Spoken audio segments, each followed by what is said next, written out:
ان للمتقین مفازا، یقیناً متقیوں کے لیے کامیابی، یعنی جو پرہیزگار ہیں، جو ڈر جانے والے لوگ ہیں، ان کے لیے کامیابی ہے.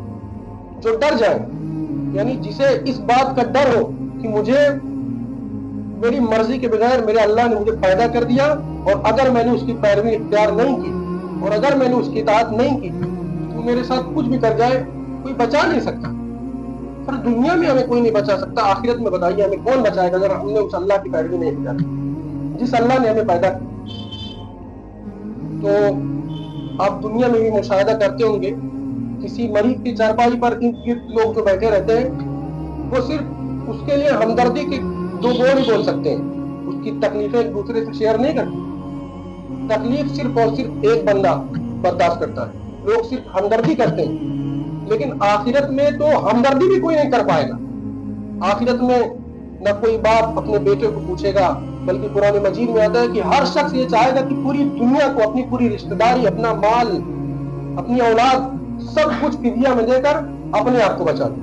اس وقت نفسی نفسی کا عالم ہو. اور نبی صلی اللہ علیہ وسلم کی ایک حدیث جو کہ ہمیں سمجھانے کے لیے نبی صلی اللہ علیہ وسلم نے اپنی بیٹی حضرت فاطمہ رضی اللہ عنہا کے درمیان ملا کر یہ بات ہم کو سمجھائی کہ میری بیٹی فاطمہ، تم اس بات پر نہ کرنا کہ تم ایک نبی کی بیٹی ہو. ہاں، میرے مال میں سے جو کچھ لینا ہے لے لو دنیا میں، لیکن آخرت میں تمہارے کچھ کام نہیں. یہ ہمیں باتیں بتائی جا رہی تھی.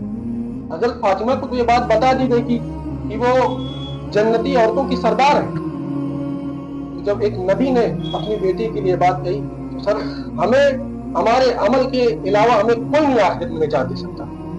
تو اسی لیے ہم ڈر جائیں اور متقی بن کر دنیا میں رہیں تاکہ آخرت میں کامیاب ہو جائیں. تو اللہ نے کہا ان للمتقین مفازا، یقیناً متقیوں کے لیے کامیابی ہے، حدائق و اعنابا.